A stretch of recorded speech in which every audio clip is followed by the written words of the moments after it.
Miami in May is a perfume you can't wash off. Salt and sunscreen and that sweet rot of mangrove after rain. I biked to the atelier at sunrise, lace skirt flaring like a gull's wing, a coffee balanced in one hand, and a sketch tube strapped across my back. The building was a converted ice factory, peeling seafoam paint, big steel windows, the kind of place influencers took photos in and pretended they worked. Inside, the air hummed. Steamer hiss, scissors snip, the thud of industrial machines. Bolts of silk were stacked like pastel bodies along the wall. The house's name, Maison Égérie, glimmered in brushed brass above the reception desk, pretentious as a tiara at breakfast. I'm Thessaly Rourke, 28, Florida-born, Chicago-trained, currently underpaid and over-caffeinated. And I had a dress that could split the sky. It started as a sketch at 3 a.m., an asymmetrical column with a spiral seam that coiled like a hurricane band, cut from liquid silver organza overlaying a citrine core. When the wearer moved, the hem would flash secret sunlight. I stitched it by hand the way my grandmother taught me, pricking my thumb enough that a little bit of me lived in the hem.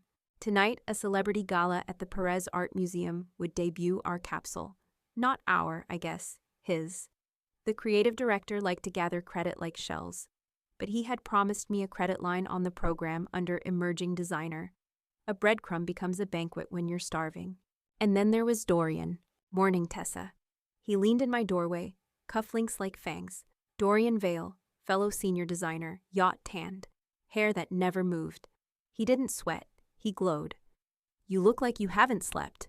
Maybe I stitched a small miracle, I said, smiling without showing teeth. He stepped closer to the dress form, his cologne an expensive threat. Ah, the cyclone dress, he murmured. She is dramatic. She is precise, I said. Drama happens on the red carpet. His smile was all enamel. The director will be thrilled. He left with a two-finger salute. I watched him go and felt my stomach twist like thread. The assistant PR manager, Danny, slid into my studio a minute later, breathless. You're coming tonight, right? I got you a floor pass. Backstage or, human, I asked. She grinned. Both if we don't get caught. I want to see your face when the light hits that dress. I wanted to see it too. The dress waited on the mannequin like a secret that already knew it would be whispered about. At 2, the garment bag zipped. At 4, the van left. At 7, I stood in a backstage jungle of garment racks and egos, while Miami's skyline rippled outside the museum's glass. The gala was money dressed as art, ice sculptures that would be puddles by midnight, champagne that tasted like static, a host whose face didn't move when she laughed. I wore a black jumpsuit and my grandmother's tape measure around my neck, because luck hides in old tools. Dorian arrived like a yacht docking, loud, glossy, trailed by interns. He air-kissed me. Break a leg, Thessaly. Not the hem, I said. He winked and vanished into VIP. I checked the running order on a tablet someone had abandoned. Look 12, Spiral Sunstorm, my working title. Under designer credit, someone had typed House Design Team. Not ideal, but survivable. The director had promised a shout-out on stage. The lights dimmed, models exhaled, music hit, the baseline of a heartbeat. Looks 1 through 11 slid like knives. Our sequined koi gown got a gasp. The cutout suit made 3 men drop their napkins. I stood with pins between my lips and pressed my palms flat against my thighs to keep from shaking. Look 12, a dresser hissed. Where's the sunstorm? A garment bag opened like a mouth. Only, it wasn't my mannequin inside. It was a model, already dressed, already zipped. The silver organza clung like moonlight to her skin, the citrine core winking at the slit. She moved and the spiral seam wrote cursive in the air. My breath left me, and then I saw it, the label sewn into the lining, a small white tab near the zipper, printed in minimalist font. Bailey Studio. For a second I didn't understand the letters. My brain tried to soft focus the truth into a polite blur. The stage manager's headset crackled. Send look 12! The model stepped onto the runway, into a world of light, into 1,000 cameras. The audience made a sound I had only heard once before, in an ER when a flat line kissed the monitor and jumped back to life. Not applause, resurrection. The screens above the runway flashed the credits for Look 12, Spiral Sunstorm, designer Dorian Vale. Everything in me went quiet, like I'd slipped underwater. The room moved and I didn't. My dress, my nights, my thumbs, my grandmother's stitch. Walked in Dorian's name while he smiled like a brand new church. My mouth tasted like metal. Danny grabbed my sleeve. Tess, oh my God, Tess! I see it, I said. My voice sounded borrowed. I see it. The model pivoted at the runway's end. The hem flared. Photographers fed. The captions were writing themselves. Veil reinvents Miami light. Veil turns hurricane into haute couture. Veil, veil, veil. In the blackout between looks, I stumbled off the runway's edge and into a service corridor. The concrete smelled like dust and old anger. I pressed my forehead against the cool wall and let the cold hold me up. The first tear was clean. The second felt hot. I bit my lip until I tasted copper, because crying at work is a luxury we can't afford. My phone buzzed with a message from an unknown number. A link. I tapped. A private Discord thread popped up. Press assets. Dorian's PR team's dumping ground. I scrolled. Behind-the-scenes photos, copy drafts, and there it was. A time-stamped PDF of the program with the final designer credits. Look 12, Spiral Sunstorm, designer Dorian Vale. Uploaded from an IP labeled PR Tablet Green Room. The floor moved under me, not a mistake. Not some last-minute miscommunication. He had planned it, and he had receipts. Danny found me, eyes blown wide. Tess. There's a press wall backstage for post-runway credits. It's automated.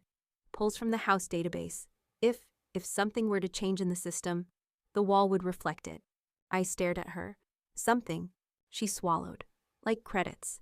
I pictured the console in the comms room, white, pretty, stupid. I pictured the intern passwords taped under the desk, because no one actually believes in security when they're busy believing in themselves. Is it locked? I asked. Buy a pin, she said. 4 digits. I've seen them punch it. 0522. My brain filed the numbers while my body still stood. May 22nd, Dorian's birthday. Of course. This is crazy, Danny said, voice shaking. I shouldn't have told you, but watching him, watching that... She swallowed. It's wrong. Another message buzzed onto my phone. A photo from the Kotsuk Press Assets channel. Dorian's hand on the model's shoulder. My dress. His smirk. The ache in my chest shifted shape. Something electric woke up behind my lungs. I wiped my face with the heel of my palm. The wall left a powder of concrete on my skin. Gritty, real. I'm done being sweet, I said. A sound spilled from the runway. An ovation thick as rain. Dorian's entrance. He was going to step out, wave, let the lights polish him into a legend. Danny squeezed my wrist. He's heading to the press wall in 90 seconds. I straightened my shoulders. Where's the comms room? I asked. She pointed down the corridor. Left, through the catering hall, past the ice swans. Stay here, I said. Tess. Stay, I repeated, but I smiled so she could believe I meant I'll be careful instead of I'm about to commit a crime in heels. I ran. Music swelled. Models streamed past me, sequins like glass rain. I plunged through the catering hall. The ice swans were melting, their beaks softening into beheaded ghosts. The comms room door had a keypad and a pretty sign that said staff only, which is French for try me. I typed 0522. Green. Inside, the room was cool and humming. Servers stacked in a glass cabinet, a terminal on a standing desk. The house's content management system open like a diary. I slid into the chair, fingers already remembering passwords I hadn't been given. My reflection stared back at me in the monitor, mascara smudged, hair wild, eyes awake. The database listed every look, every credit, every press asset. Look 12 blinked at me like a dare. I clicked edit. Change, designer, Dorian Vale, Thessaly Rourke. My hands hovered. I heard the auditorium like an ocean through the wall. The press wall would pull this data and blast it in 20-foot letters behind Dorian as he took his bow. I could give myself back my name. If I was going to do it, it had to be now. The cursor pulsed. I typed my name. Thessaly Rourke. I hit save. A confirmation dialogue asked if I was sure. It gave me 2 options, cancel or commit. I smiled. I clicked commit. The system began to propagate. A progress bar crawled like a fuse. Footsteps thundered in the hall. Voices, security, Dorian's, the director's silk-sheathed fury. The progress bar hit 61%, then 74%, then the terminal screen flashed a new window. Remote session detected. Admin override requested. Another cursor appeared. Someone else was here. Dorian. Get out of my system, I whispered. Fingers flying to lock the field. The override window asked for a master password. Dorian started typing from afar. Little bullets popped up like gunfire. The progress bar wavered at 82%. Danny's text jolted my phone. He's on the press wall in 20 seconds. If it flips now. My pulse pounded so hard it shook the desk. I typed blind, muscle memory and anger guiding me to a little back door I'd found months ago, when a printer jam forced me to poke around the network map at 2 a.m. Admin, cock true. False for all users not on the house's secure list. The screen blanked for one breath. Then the override window disappeared. The progress bar jumped to 99%.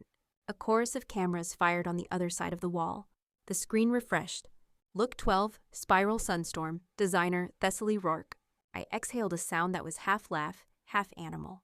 From the hall, a tidal wave of noise. Was it shock? Was it fury? I didn't know. My phone buzzed again. A single line from Donnie. Oh my God! I stood, my legs jelly, my heart suddenly electric. The door handle turned, and Dorian stepped into the doorway, smile gone, eyes a burnished, dangerous gold. Hello, thief, he said softly. Enjoy your last night in this industry. Dorian's body filled the doorway, his silhouette backlit by runway strobes.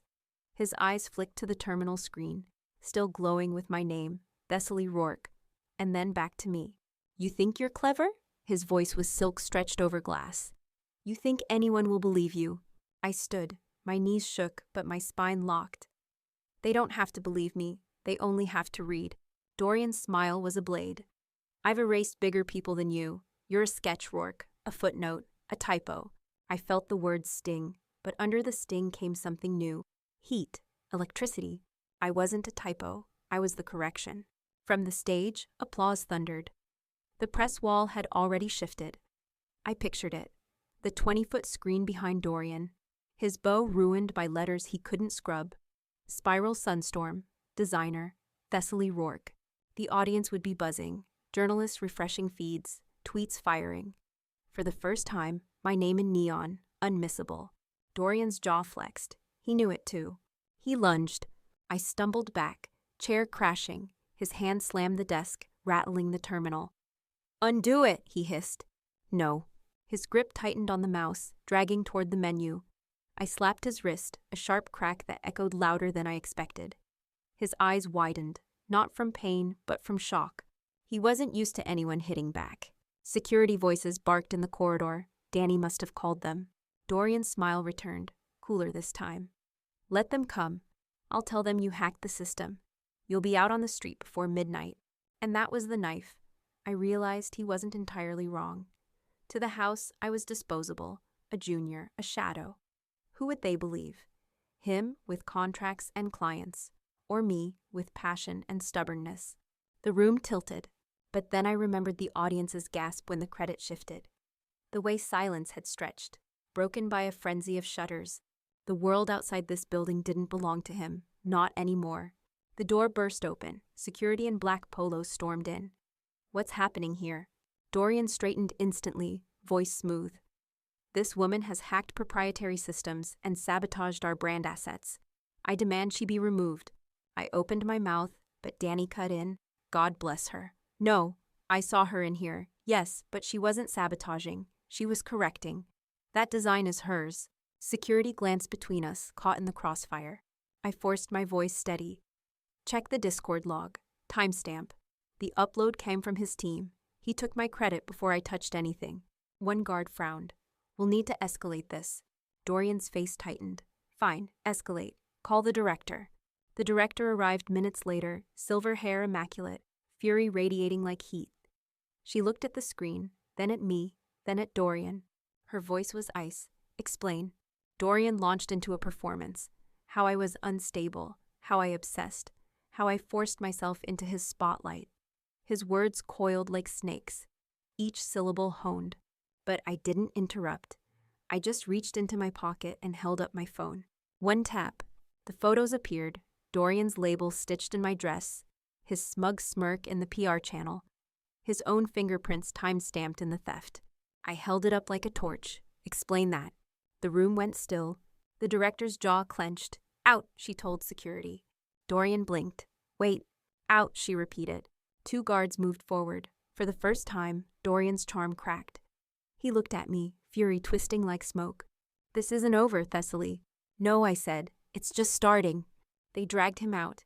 His protests echoed down the hall until the door thudded shut. The director turned back to me. Her voice was low, dangerous. You've made a mess. Sponsors are calling, the press is buzzing, and the house looks fractured. But one thing is clear. She leaned close. The world knows your name now. Make sure it was worth it. And then she left me alone in the hum of machines. I staggered out into the Miami night. The museum's glass walls pulsed with light, paparazzi bulbs sparking like fireworks. I felt stripped, emptied, but something burned in my chest. Not fear, not even anger. Confidence, electric, undeniable. For the first time, I didn't just imagine myself in the spotlight. I was there. Cliffhanger. As I walked past the red carpet, a journalist shouted, Thessaly Rourke, can we get a comment? The cameras turned, the microphones reached, and in that split second, I had to decide. Would I hide behind silence or speak? The microphones thrust toward me like weapons, metal and foam hungry for a soundbite. Cameras flared, stinging my eyes, but I held my chin steady. For one heartbeat, silence hung between us. And then I spoke. That dress was mine, I said. My voice was clear, not loud, but it carried. Every stitch, every seam, every sleepless night. It bore my name before it bore his, and now the truth bears it again. Gasps rippled through the press wall. Someone shouted, Are you accusing Dorian Vale of theft? I didn't flinch. I'm not accusing, I'm proving. Check the logs, check the Discord channel. Check the label I ripped from my own dress. Tonight isn't about accusation, it's about correction. Flashbulbs burst like fireworks. Behind me, the press wall had updated. I risked a glance. In letters 10 feet tall, the words blazed. Spiral Sunstorm, designer Thessaly Rourke. The crowd roared, some cheers, some gasps, some laughter sharp as knives. I caught sight of Danny in the wings, her eyes wide with pride and terror. Theo wasn't here, this wasn't Boston anymore, but I thought of him, thought of every warning about being underestimated. And I let that memory steal me. Dorian hadn't vanished. He stood just beyond the velvet rope, fury leaking through his perfect posture. His smile was glued in place, but his eyes burned molten. A journalist noticed him. Mr. Vale, any comment? He glided forward, smooth as oil. Of course, it's flattering, isn't it, that Thessaly believes she created this piece? But fashion is collaboration. Inspiration flows. Sometimes people overestimate their contributions. The words slid from him like perfume, but I smelled the rot underneath. I cut in, my voice firm. Funny. Collaboration doesn't usually involve sewing your own label into someone else's gown. A ripple of laughter cut through the press pack. The tide shifted. Afterward, Danny pulled me into the museum's back garden, breathless. You killed it, but you painted a target on your back. I know, I said. Her eyes darted. I heard whispers already. Dorian's meeting the director tonight. He'll spin this, make you the unstable one. He's done it before, Tess. The anger surged again, but this time it felt steadier, like a current instead of a storm. Then I won't just play defense, I said. If he wants war, I'll give him a runway. Later that night, alone in my apartment overlooking Biscayne Bay, I scrolled through headlines. Emerging designer Thessaly Rourke stuns at gala. Vale accused of credit theft amid runway chaos. Sunstorm or storm cloud. Miami gala turned scandalous. Each article burned adrenaline through my veins. But then a message pinged onto my phone, unknown number. A photo, me on stage, surrounded by microphones, my eyes defiant. My name in lights behind me. And beneath it, a caption typed in sharp black font. You've stepped into the spotlight. Don't forget, spotlights burn. Cliffhanger. The next day, Danny called me. Her voice shook. Tess, the PR system was hacked again overnight. Every file with your name in it, delete it. My heart stopped. Danny's voice cracked through the phone. Every file with your name in it is gone, Tess. Wiped, as if you never existed. I sat on my apartment floor, coffee going cold. My laptop's glow casting shadows up the wall. The words hit harder than Dorian's smirk ever had. Erased. In fashion, reputation is fabric. Threads woven into articles, lookbooks, archives. Without it, you're just loose string. I opened the Maison Egérie PR database. The screen showed glossy thumbnails of every look from the gala. Look 12 stared back at me, the sunstorm dress. But when I clicked credits, the field was blank. Designer removed. I scrolled. My name was gone from every note, every image, every press kit. Even old drafts from months ago, scrubbed. My hands shook. He didn't just steal my design, I whispered. He stole my existence. Danny called again, frantic. We can fix this. There's got to be backups. I almost laughed. Backups? In a house that changes passwords once a year and tapes them under desks? She paused. Okay. What about the server logs? Metadata can't be erased that clean. If he purged your name, there'll still be fingerprints. My mind clicked. Metadata. Hidden under the code like faint chalk lines beneath oil paint. I pulled up raw logs. Streams of numbers and tags scrolled down, and there it was. A purge command from an admin account. Timestamped at 2:17 a.m., IP address. HQ Executive Suite. Dorian's office.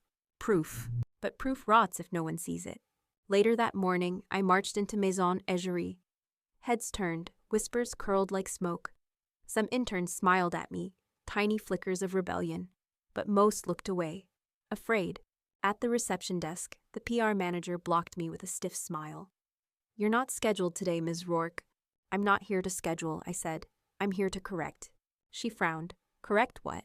I pulled my phone from my pocket. This. The screenshot of Dorian's purge log glowed on the screen. Her smile cracked. 10 minutes later, I was in the director's glass office. She sat behind her desk. Miami's skyline bleeding into the room through floor-to-ceiling windows. She examined the screenshot with cool eyes. You understand what you're showing me, yes? That Dorian Vale erased my name. That he used executive credentials at 2 a.m. to scrub me from the house's records. She steepled her fingers. And you understand what this implies for the house if it goes public? I leaned forward. That your star designer is a fraud. That the house itself is complicit if you protect him. Her eyes narrowed. You're bold. No, I said. I'm done being erased. Before she could respond, Dorian strode into the office. No knock, no hesitation. His confidence was a weapon, and he wore it like a tailored suit. Director, he said smoothly, I see Thessaly is wasting your time again. Her gaze flicked between us. Mr. Vale, she has evidence of tampering. Dorian's eyes slid to me, molten. She has screenshots. Screenshots can be forged. She's desperate. He leaned against the desk, close enough that I could smell his cologne. Let's not indulge her melodrama. Fashion thrives on strong voices, not ghost stories. The director studied us both. The silence was a blade, and every second cut deeper. Finally, she said, This isn't the place to decide. The press is already circling. I want this resolved before tonight.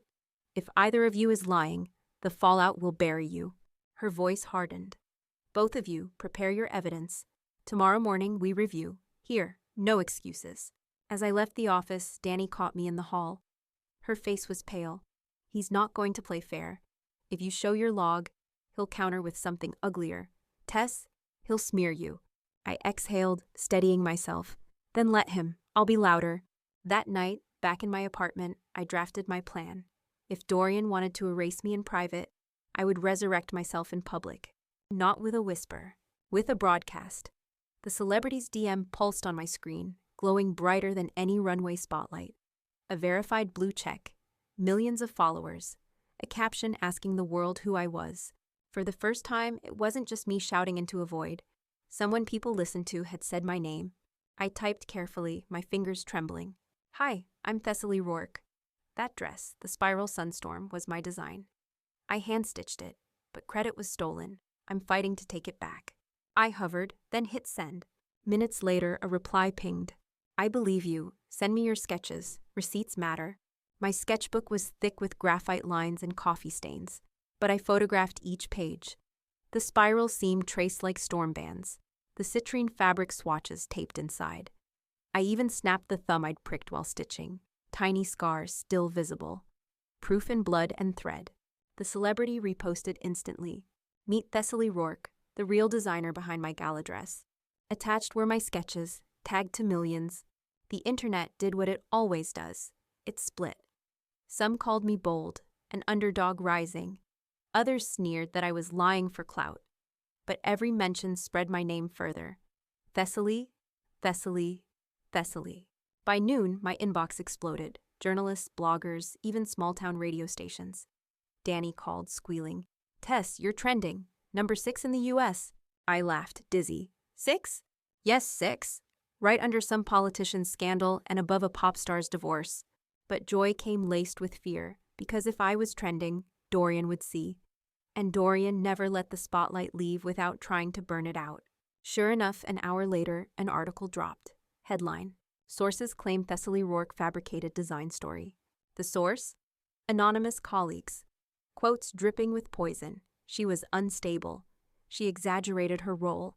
She was obsessed with Dorian. The smear campaign had begun. I slammed my laptop shut, fury coiling like smoke. My phone buzzed. Danny again. Don't panic, she said. This is how he fights. Lies first, truth second. We just need more proof. I gave proof, I snapped. We need more public proof. Her words rang in my skull. Public, visible, unshakable. My gaze drifted to my mannequin in the corner. Draped over it was a half-finished design, one I hadn't dared to show anyone. Midnight velvet slashed with mirrored panels, like city lights and storm clouds. And then it clicked. If he wanted the public's eye, I'd give them a show he couldn't erase. That night, I opened TikTok Live. My voice shook as I hit go live. But the moment the comments poured in, thousands, then tens of thousands, I steadied. Hi, I'm Thessaly Rourke, I said. You've heard my name today, maybe not kindly, but I want you to see with your own eyes what I do. I angled the camera to the mannequin. This is my new piece. I call it Nightfall. I picked up my shears, thread, and needle, and in real time, under the unblinking eyes of thousands, I sewed. Every cut, every stitch, every dart was streamed. Comments flew. She's real. She knows what she's doing. Veil could never sew live like this. By midnight, the clip was viral, and by morning, headlines had shifted. Designer Thessaly Rourke streams live creation amid scandal. But fame is fire. At 3 a.m., my buzzer rang. Through the intercom came a voice I knew too well. Dorian? Nice trick, Thessaly, he said, smooth as venom. But tricks end. Open the door. The buzzer echoed through my apartment like a pulse. Dorian's voice slithered from the intercom again. Open the door, Thessaly. We need to talk, face to face. I stood frozen, hands gripping the counter until my knuckles blanched. Part of me wanted to scream. Another part wanted to hide. But neither would fix this. I hit the intercom button. No, I said. My voice came out steadier than I felt. We're done talking. He chuckled, low and taunting. You think a live stream makes you untouchable? Cute. But scandals fade, lies linger. You'll be nothing in a week, and I'll still be here. His words crawled under my skin, but I forced myself to breathe slow, like I was threading a needle. You stole my work, Dorian, and you erased me, but I'm still here, and louder than ever. For the first time, silence crackled through the intercom. Then he hissed, "Enjoy the noise while it lasts." The click of him leaving was almost louder than his arrival. I collapsed against the counter, shaking. My phone buzzed instantly. Danny. Tess, did I just see him outside your building? Yes. Her gasp whistled in my ear. He's escalating. This isn't just about the house anymore. He wants to scare you off. I know, I whispered, but I'm not running. The next day, Danny came over with pastries and panic. He's feeding the blogs again, she said, waving her phone. Headlines screamed, Rourke unstable, obsessed with Veil, accompanied by a blurry photo of me outside the gala, looking frazzled.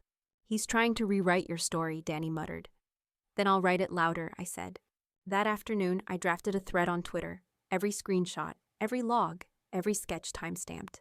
I posted them with a single caption. You can erase my name from your system, but not from my stitches.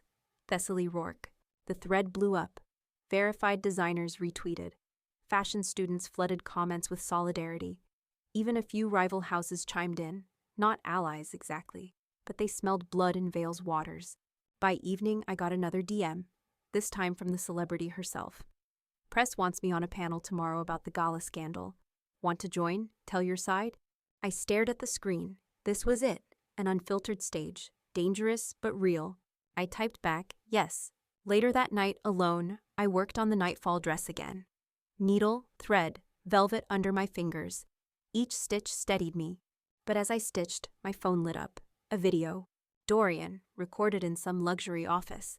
He leaned toward the camera, eyes glinting. "Tomorrow," he said, voice low, deliberate. "I bury her." The studio lights were hotter than any runway lamp. Rows of cameras blinked like unblinking eyes, red dots fixed on me. Beside me sat Danny, wringing her hands under the table. On my other side, the celebrity in shimmering blue silk.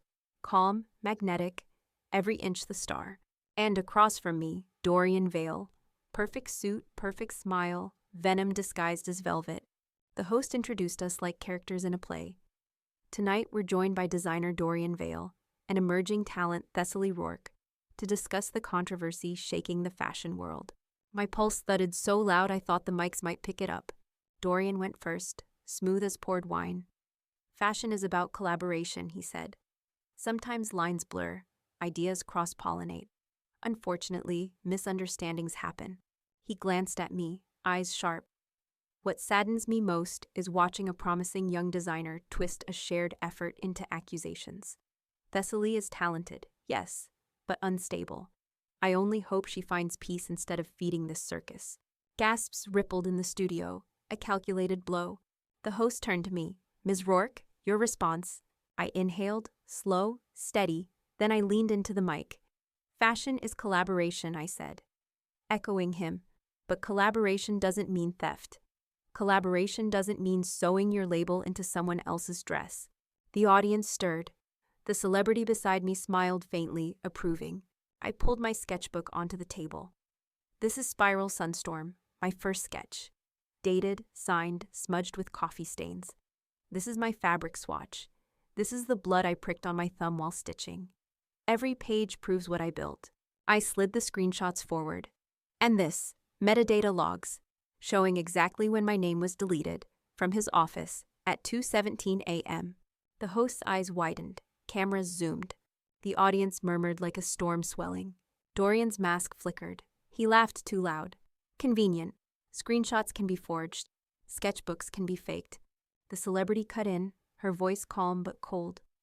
"I wore the dress. I know what I was told. And I was told Thessaly's name, not Vale's."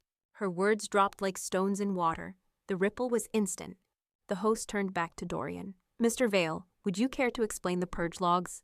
His jaw flexed. "Logs can be doctored." I leaned forward. "So can reputations, but not forever." The silence was heavy. The cameras caught everything, my fire, his cracks. When the panel wrapped, applause surged. Not polite, not staged, but fierce. For me. Dorian stood, smile glued, but his eyes were knives. As I left the stage, he leaned close enough that only I could hear. "You think you've won?" he whispered. "This is just a game, Thessaly, and I always play dirtier." The email from the courthouse glowed on my screen like a warning flare. Vale v. Rourke. Defamation, damages claimed, $2 million.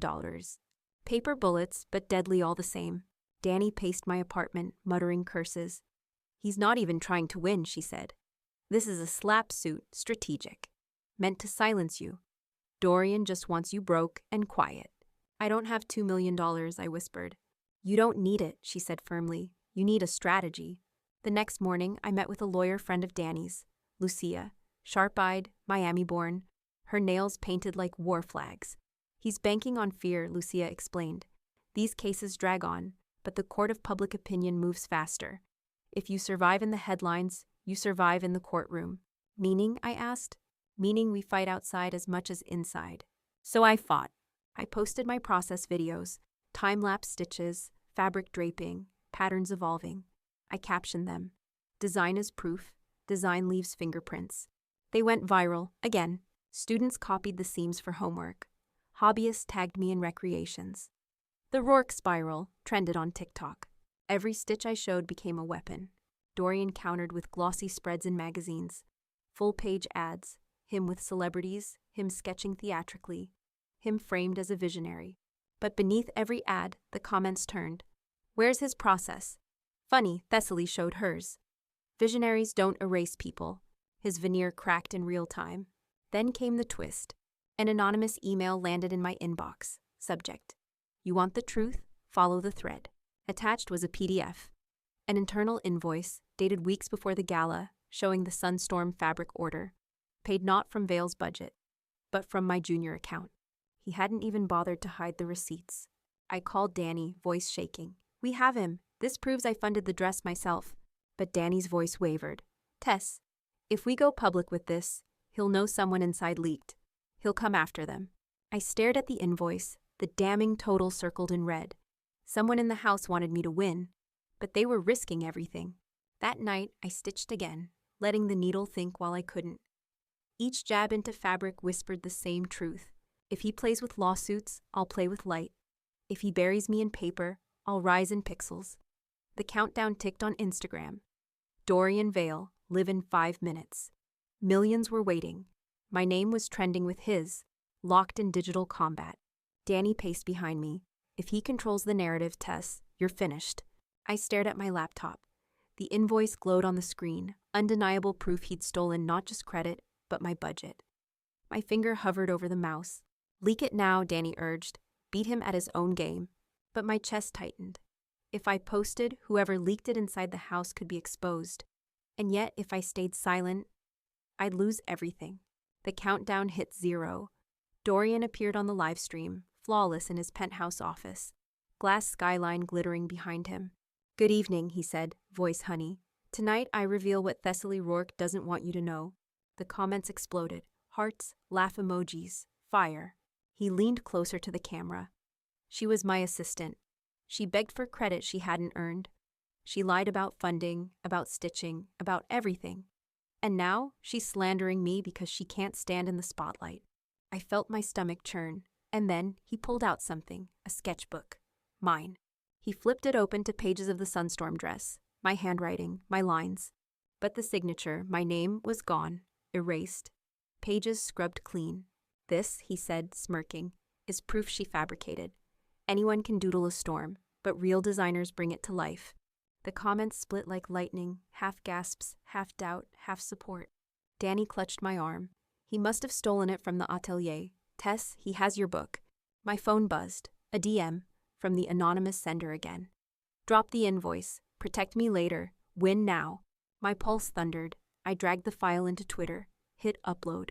Invoice attached. Caption: "He says I fabricated. Here's proof I funded the Sunstorm myself." Weeks before he touched it. Thessaly Rourke. Within minutes, screenshots spread like wildfire. Fashion journalists retweeted. Law bloggers dissected. Fans tagged Dorian's stream, demanding answers. On his live, his smile cracked. "These are doctored documents. Lies." But then the celebrity, joined my live stream. She wore the Sunstorm again, shimmering in her apartment light. "This is Thessaly's work," she said, her voice calm and absolute. "I've seen her sketches. I've seen her stitch. Vale didn't just steal her design. He stole her stage." The internet detonated. Dorian's live filled with angry comments. His followers turned, influencers dragging him in real time. His face tightened, the mask shattering. "Enjoy your 15 minutes, Thessaly," he spat. "Because when my lawyers are finished, you'll have nothing." And then, he ended the stream. My phone buzzed again. Danny's voice cracked with awe. "Tess, you broke him." He blinked. The world saw it. I collapsed into my chair, trembling but electric. For the first time, it felt like the scales were tipping my way. The photo of Dorian with the USB glowed on my phone all night. If I stormed into the director's office, he'd paint me as hysterical, trespassing, desperate. But if I let him plant his poison and caught him in the act, I could end this. Danny sat across from me, chewing her lip. "So, what's the move?" I exhaled. "We set a trap." The next day, I met with Lucia, my lawyer. I showed her the anonymous DM, the invoice, the screenshots. Her brows arched. If Vale's planting fake files, catching him could end the lawsuit. But you need hard evidence. Video, timestamps, ironclad. Danny leaned in. "We can hide a camera in the office. I know a guy in AV who owes me favors." Lucia smirked. "Then we bait him, let him think he's winning." That night, Maison Egerie's halls were empty. Echoes bouncing off marble. Donnie and I slipped in through the side door, nerves prickling. She tucked a tiny wireless camera behind a row of portfolios on the director's shelf. I synced it to my laptop. The feed blinked alive, sharp, grainy, but good enough. "Now," I whispered, "we wait." At 1:12 a.m., footsteps. The office door opened. Dorian, immaculate, even in the dead of night. Suit pressed, cologne hanging in the air. He glanced around, slipped the USB into the director's computer.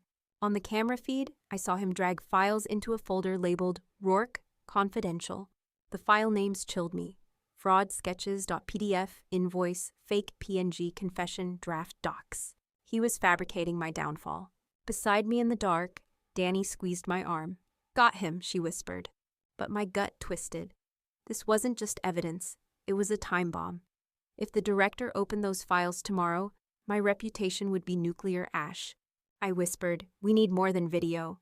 We need to clone the USB. Danny blinked. How? I swallowed. We wait until he leaves. At 1:40 a.m., Dorian finally shut down the machine, pocketed the USB, and left with a smile like a thief in church. The moment the lock clicked, I slipped into the office. My hands trembled as I pulled the PC logs. Timestamps, usernames, file transfers. Digital fingerprints he couldn't scrub.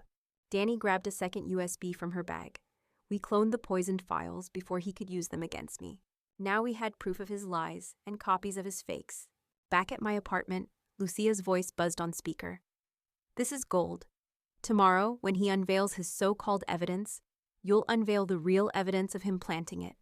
You'll flip the courtroom and the media in one strike. I stared at the cloned USB on my desk. For the first time, I felt like I wasn't just surviving, I was hunting. The courthouse smelled nothing like justice, just coffee, sweat, and fear.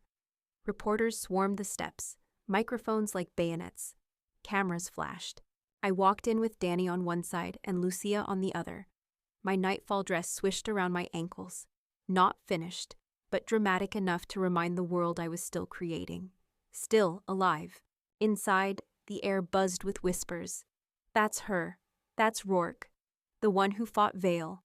And then he appeared. Dorian Vale. Suit immaculate, smirk polished, lawyers flanking him like designer-clad bodyguards. He waved to the cameras as if this were a premiere. The judge, a sharp-eyed woman in her 50s, called us to order. Vale versus Rourke. Mr. Vale, you may present your evidence. Dorian's lead attorney stood, voice honeyed. Your Honor, Ms. Rourke has launched a campaign of lies. Tonight, we will prove it. Exhibit A. The screen lit up, a folder labeled Rourke, Confidential. Inside, the fakes. Fraud sketches, PDF, invoice, fake PNG, confession, draft doc. The jury leaned forward. Reporters scribbled. And there was Dorian, hands folded, eyes glowing with triumph.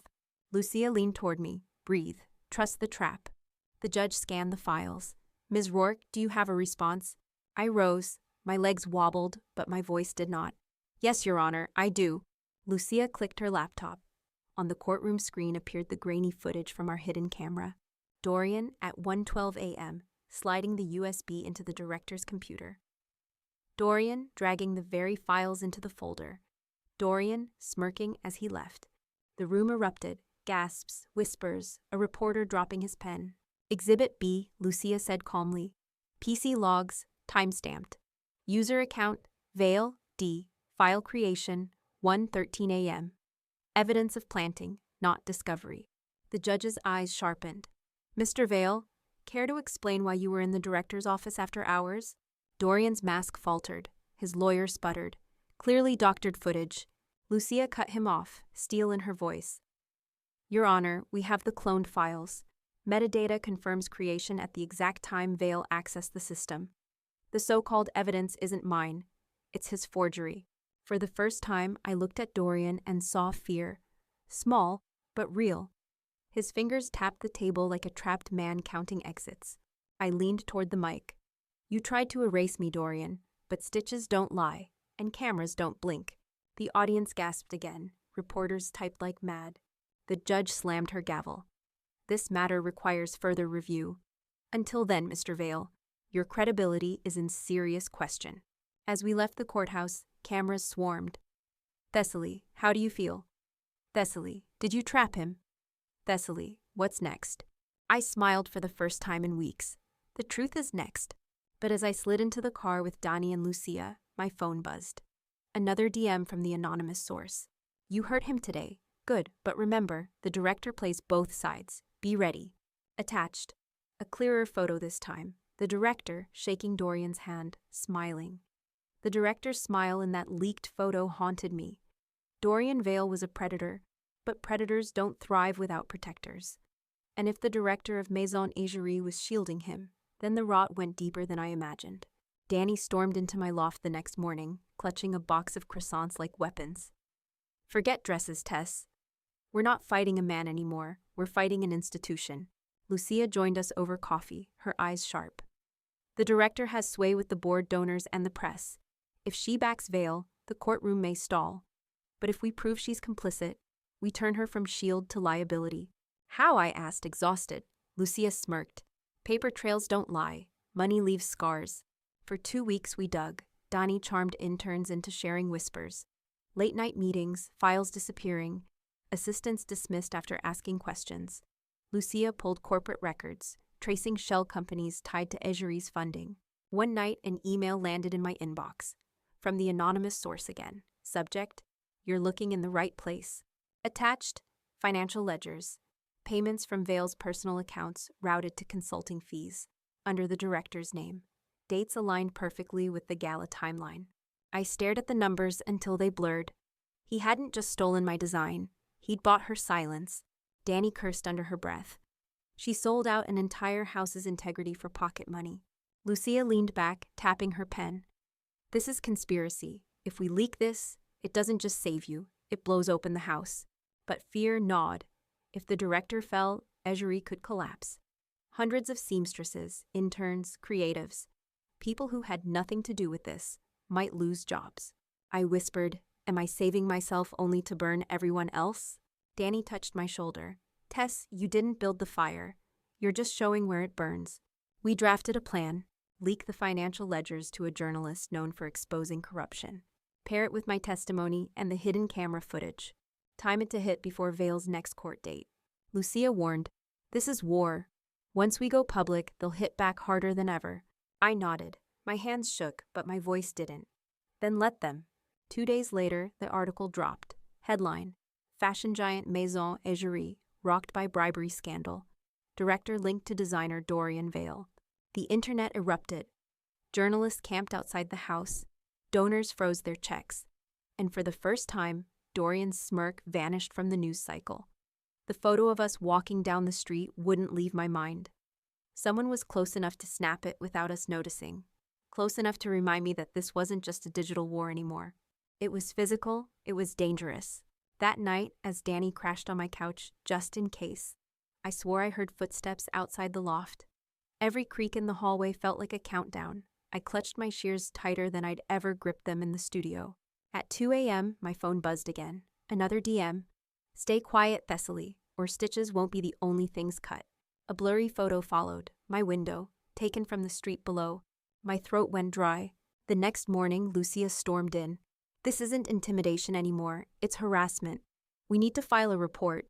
But I shook my head. If Vale has the director in his pocket, what if the police are next? What if this gets buried? Lucia's jaw tightened. Then we go higher. Federal. Bribery and intimidation across state lines isn't small. Her words steadied me, but inside I still felt the heat of eyes on my back. Danny refused to leave my side. We installed cameras around my building, changed my locks, even bought a cheap taser from a corner shop.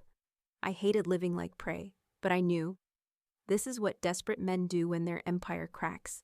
Meanwhile, the press kept circling. The bribery scandal spread wider, splashing across international headlines. I was no longer just a stolen designer story. I was the woman standing against corruption in couture. And that terrified Vale, which made him dangerous. One evening, while reviewing footage from the new cameras, I froze. On the grainy feed, a man in a hood, loitering by my door, pacing, then leaving. Danny saw it too. That's him. Vale? I whispered. She shook her head. No, taller, broader, someone he sent. The realization slid cold through me. Dorian wasn't just smearing me now. He was hiring shadows. I called Lucia immediately. She listened, then said, Good, let them come. The more they harass, the stronger our case. But you need to stay alive long enough to win. I laughed bitterly. That part's getting harder every night. The yellow fabric still sat on my desk, like a taunt. Every time I looked at it, I felt the sting of my stolen dress, and the chill of a warning meant to break me. But instead of breaking, something hardened inside. If Dorian wanted shadows, I'd drag them into the light. Danny's voice was fierce over coffee. "Post it, Tess. Show the world what he's doing. Let him see that every threat becomes your weapon." Lucia was more cautious. "Once you leak threats, you can't go back. It will draw sympathy, yes, but also danger. You'll be daring him to strike louder." I stared at the ripped fabric, fingers trembling. "Then let him strike. He's already trying." That night, I drafted the post, a photo of the yellow scrap, the note in block letters beneath. Caption: "They think fear will silence me. They tore the sunstorm apart, but I am still stitching, still standing. Designs can be destroyed, but not designers." Thessaly Rourke. I hit publish. The reaction was immediate. Protect Thessaly trended within hours. Celebrities reshared.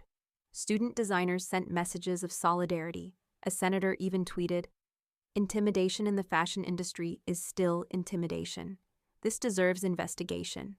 Veil's machine tried to spin it, calling me dramatic, attention-hungry, but the public had seen enough. People know the difference between artistry and abuse. The next day, paparazzi crowded the Maison Egérie headquarters. "Veil, do you deny threatening Thessaly Rourke?" "Director, did you authorize harassment?" Their silence screamed louder than words. That night, I hosted another live stream. This time, I didn't sew, I spoke. Every stitch I've made was mine. Every idea, mine. And every threat against me, proof that they're afraid of the truth. Fashion deserves better than thieves in shadows. It deserves light. Tens of thousands watched. Comments flooded with fire emojis, hearts, and declarations. "We believe you. We stand with you." For the first time, the intimidation backfired. But just as hope surged, another DM arrived. Anonymous again. "You forced their hand. The director's planning something drastic. Tomorrow, check the board meeting." Attached was a calendar screenshot. Maison Egérie, emergency board session, 10 a.m. The next morning, Maison Egérie's glass tower loomed like a fortress. Behind its mirrored walls, the board gathered to decide my fate. Erase me quietly, or admit the truth. Danny gripped my arm outside. "You don't have to go in. We could hold a rally right here, force them into daylight." But I shook my head. If they plan to bury me in that room, then I'm not waiting outside. I'll dig myself out in front of them. We strode through the lobby. Cameras clicked. Reporters shouted questions. Guards tried to hold them back. But the pressure was already boiling. The whole city wanted answers. Upstairs, the boardroom was a cathedral of wealth. Marble table, leather chairs, portraits of past directors glaring from the walls. At the head sat her, the director, impeccable in navy silk, smile carved sharp as a blade. And beside her, Dorian Veil, smug, confident, waiting to watch me crumble. The director's voice was smooth. "Ms. Rourke, you were not invited to this meeting. This is an internal matter." I laid the USB on the table. "Then consider this my contribution. Internal or not, your house is burning, and I have the matches that lit it." Gasps rippled through the board members. Dorian stiffened. Lucia joined me, flipping open her laptop. On the screen, the hidden camera footage played. Dorian at 1:12 a.m., planting the files, the logs, the timestamps. Then came the ledgers, Veil's payments to the director. Each line item scrolling across the screen like nails on a coffin. One board member muttered, "God." Another whispered, "How long has this been happening?" The director's smile didn't falter, but her knuckles whitened on the armrest. Dorian slammed his fist. "This is fabricated. She doctored everything." But I cut him off. "Then explain this." I tossed the yellow fabric scrap onto the table. The room froze. "They tore my dress apart to scare me, but I'm still here, and so is the truth." The celebrity stepped forward from the back of the room. No one had noticed her slip in with the press. She wore the sunstorm again, shimmering under the boardroom lights. Her voice was steady. "I don't represent this house. I represent myself. And I say the real designer deserves credit and safety." The board erupted. Members argued, some shouting for the director's resignation, others demanding an investigation. For the first time, I saw cracks in her mask. The boardroom vibrated with chaos. Hands slammed the marble table, voices rose, and for once, they weren't aimed at me. One board member barked, This house's reputation is bleeding. Another spat. If the ledgers are true, you've taken bribes, director. The director raised her hand, trying to command silence. Her smile was still painted on, but the corners cracked. This is overreaction. We are a family. Families have disagreements, but we do not. Bribery isn't a disagreement, someone snapped. It's rot. Dorian leapt in, desperate. She's twisting you. Thessaly forged every file, every ledger, every stitch of this narrative. But then the celebrity, still wearing Sunstorm, stood taller. I wore her stitches. I know what's real. You all do too. You've seen her designs. The question isn't if Thessaly is lying. It's how long you've let him lie. Her words cracked the room like lightning. The director slammed her palm. Enough. Do you fools not understand? If we let this child win, we lose investors, we lose prestige, we lose everything Egerie has built. Her mask slipped. Finally, her voice trembled with rage, not elegance. And the board saw it. Lucia leaned to me, whispering, "They're turning. Keep pressure." So I did. I stepped forward, my voice steady. Egerie isn't built on lies. It's built on stitches, on sleepless nights, on interns pricking their fingers until they bleed. You don't lose prestige by telling the truth. You lose it by selling your soul. The silence was heavy. Then one board member clapped. Another followed. The sound spread until the entire table erupted in applause, except for Vale and the director. Dorian's face twisted, his smirk gone. The director's knuckles whitened. Then a voice from the back. I moved to suspend the director pending investigation. Gasps cut the room. Hands shot up. One by one, the board members voted. Majority against her. The director's smile finally cracked. You'll regret this, she hissed. But the gavel fell. The press outside roared as word spread. Egerie director suspended amid bribery scandal. Vale under fire as board splinters. Danny grabbed my hand, shaking with adrenaline. Tess, you just turned the tide. I smiled. Weak, but fierce. Not me. The truth did. Dorian's whispers still burned in my ear as the cameras flashed outside the boardroom. The director was suspended. His empire cracked. And that made him more dangerous than ever. That night, I barely slept. Danny kept watch from the couch, taser at her side. Every creak in the building felt like footsteps. Every shadow stretched too long. At 3 a.m., my phone buzzed. A news alert. Breaking, Maison Egerie storage fire. Archives destroyed. My stomach dropped. By morning, we knew. Decades of sketches, fabric archives, and digital backups, gone in flames. The official word, an electrical fault. But I knew better. So did Danny. This was him. He's trying to erase every trail, Tess. If there are no records, he can rewrite history. Lucia's voice over the phone was steel. This isn't just desperation, it's sabotage. If we can prove it, he won't just lose his career. He'll face prison. We went back to the cameras we'd hidden before. Hours of grainy footage, scrolling frame by frame. At 1:47 a.m., a figure appeared near the storage wing. Tall, hooded, carrying a bag. He slipped inside. Minutes later, smoke curled from the vents. Danny slammed the table. That's him. That has to be him. The face was hidden, but the gait, I knew it. I'd watched Dorian stride across studios for years. I uploaded a still to Twitter. Caption: Fires don't erase truth. They only prove who fears it. Thessaly Rourke. It exploded instantly. Fans called it arson. Journalists demanded answers. The police could no longer ignore it. That evening, I had a panel scheduled with a national news network. As I sat under the studio lights, the host leaned in. Thessaly, the public wants to know, do you believe Dorian Vale was behind the fire? I met the camera head on. Yes, and I believe he's been trying to erase me from the start, but I'm still here, and I'm not afraid to name him. The host's eyebrows shot up. The segment went viral before I left the chair. But danger wasn't done. When I stepped outside the studio, a black car screeched to the curb. The window rolled down. Dorian, eyes bloodshot, smile gone. You want war, Thessaly? He hissed. Then war it is. The car peeled away, tires screaming. The black car's roar faded into the Miami night. But his words clung to me. War it is. I knew what that meant. Dorian Vale had left the courtroom behind. He wanted the fight raw, without rules. That night, Danny insisted on staying again. She taped kitchen knives under the counter, plugged in every camera, and kept her phone charged like a lifeline. But fear still crawled under the door like smoke. I lay awake, staring at the ceiling, waiting for footsteps. They came sooner than I expected.